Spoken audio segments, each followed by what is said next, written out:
Dialogando construimos puentes que nos conectan y nos llevan a nuevos caminos de conciencia.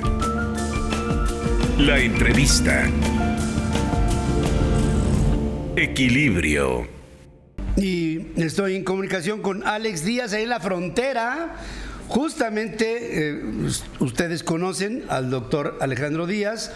Él es un hombre que se ha dedicado su vida como médico a la certificación de personas que cruzan la frontera como requisito previo que debe ser llenado para las autoridades norteamericanas, y tiene una visión clarísima en términos de esta pandemia, de lo que ahora está sucediendo en lo general y por supuesto en lo particular en la frontera. Alex Díaz, buenos días. Querido Pedro, muy buenos días. Gracias por abrir el espacio para comunicar todo lo que está ocurriendo con el coronavirus a nivel global y obviamente en la frontera. 255,797 casos a nivel global, con 10,495 muertes. En este orden: China número 1, Italia, España, Irán, Alemania. Y el número 6, Pedro, me llama mucho la atención cómo de manera dramática los Estados Unidos están subiendo. Hace unos días estaban en el lugar 25, han estado ganando en el escalafón de los casos. Desafortunadamente, en este momento que te hablo, en los Estados Unidos hay 14,433 casos, Pedro. En México ya se suman 164 casos. 25 estados de la República Mexicana ya reportan al menos un caso.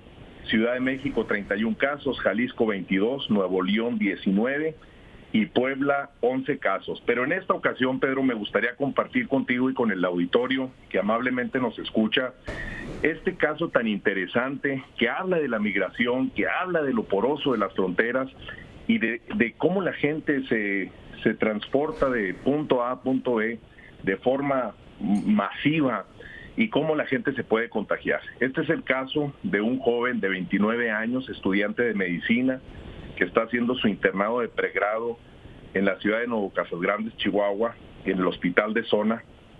Él nació en la ciudad del Paso, Texas, pero casi siempre ha vivido en Ciudad Juárez.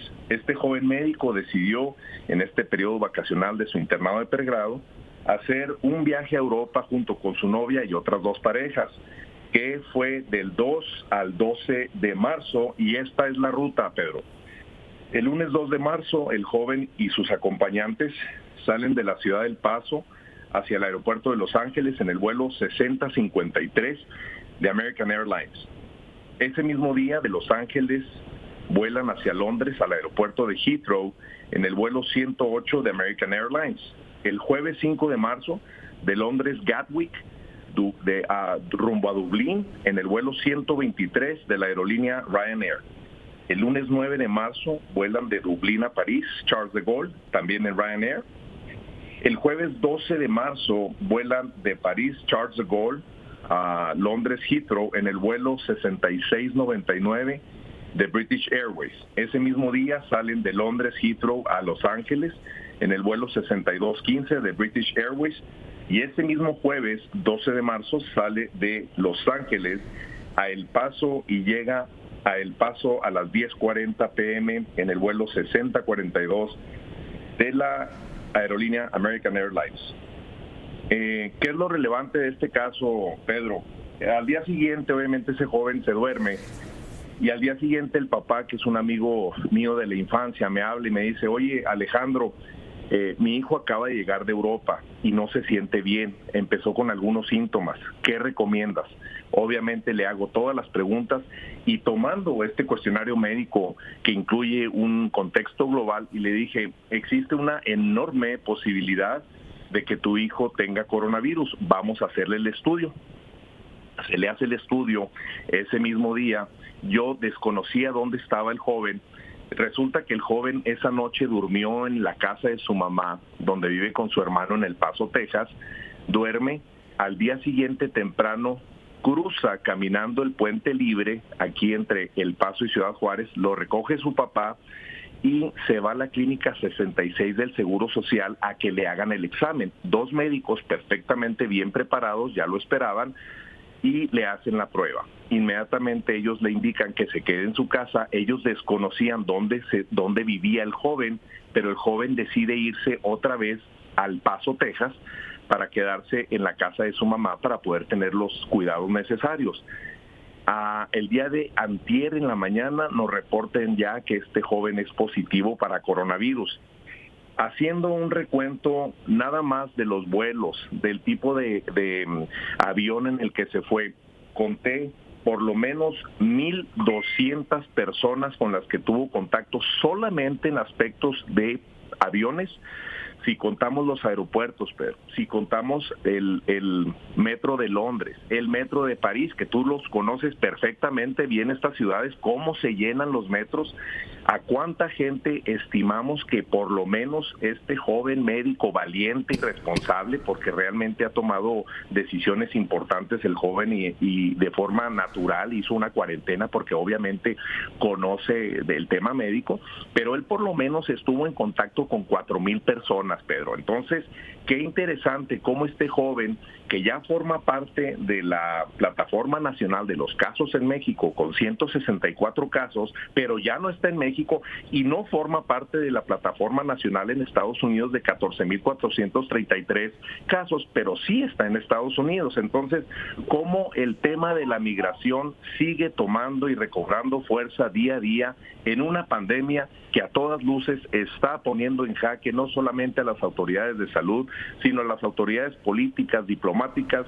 Y otra cosa muy importante, sí es cierto que el virus está atacando y está matando a muchas personas desafortunadamente, pero hay otro virus, Pedro, que es el virus financiero, el virus económico que está afectando brutalmente a las economías y eso nos preocupa de sobremanera. ¿Qué opinas a este respecto, Pedro? Pues me parece que así como contaste la ruta de este muchacho con su novia y sus amigos, parejas, es como se da todo. Hay una constante que son aviones, hay una constante que son traslados, hay una constante que es, pues, vivimos en una comunidad de casi 8,000 millones de seres humanos. Es imposible, ¿no? Más que tomando ya con seriedad fases diferentes, de desarrollos diferentes, como la que estás viviendo en este momento, Alex, en la frontera entre México y Estados Unidos. Me imagino, digo, este hombre se mueve por todos lados, me imagino que estás en este momento en El Paso y que ya estás con los efectos del cierre parcial de la frontera entre México y Estados Unidos. Me encuentro en Juárez, Pedro. Sí, es cierto, este viernes el presidente Donald Trump decidió hacer un cierre, como bien lo mencionas, un cierre parcial de los puentes internacionales a lo largo y ancho de la frontera entre los Estados Unidos y México. Considero que es una acción pertinente ya que los casos están subiendo de forma muy importante, pero esto se va a venir a sumar, Pedro, de forma más brutal al impacto económico que se está viviendo en ambos países, particularmente en la frontera, porque obviamente todo este proceso comercial de cientos de miles y miles y miles de camiones y tractocamiones que están cruzando la frontera en ambas direcciones, pues se va a empezar a colapsar toda esa situación. Me llama de manera poderosa la atención, Pedro, cómo el subsecretario de Salud de México, el doctor Hugo López-Gatell, ha sido el protagonista en este tema médico. A mí me gustaría saber, Pedro, la opinión del secretario de Salud, el doctor Jorge Carlos Alcocer Varela. No lo hemos visto, no sabemos dónde está. Y yo recuerdo, me lleva la historia, Pedro, cuando la pandemia, que tú recuerdas muy bien, que vivimos en México del 2009 al 2010, bajo la titularidad del doctor José Ángel Córdoba Villalobos, este médico de Guanajuato, que demostró a todas luces a nivel internacional haber tenido una capacidad extraordinaria y se sonó en todo el mundo cómo pudo, en compañía y en contingencia con el resto del país, tener extraordinarios resultados de esta pandemia que afectó la economía y afectó a México de manera muy importante, donde hubo 70,715 contagios y hubo 1,172 defunciones, y fue una pandemia que afectó a México de manera muy importante de marzo a junio del 2009. ¿Recuerdas esta pandemia muy bien, Pedro? Bueno, la viví, me tocó paso a paso la toma de decisiones. Y lo que puedo decir, a diferencia de esta, son dos cosas. La dimensión de esta es exponencialmente mayor en términos de contagio, y en aquel tiempo había un gobierno organizado junto con la sociedad civil que obedeció los mandatos y las líneas que se tomaron en aquel momento. Hoy no vemos nada. Querido Alex, te mando un abrazo con todo mi cariño, claro, de lejecitos. Igualmente, Pedro, un fuerte abrazo de lejecitos. Gracias, muchas gracias. Dialogando construimos puentes que nos conectan y nos llevan a nuevos caminos de conciencia. La entrevista. Equilibrio.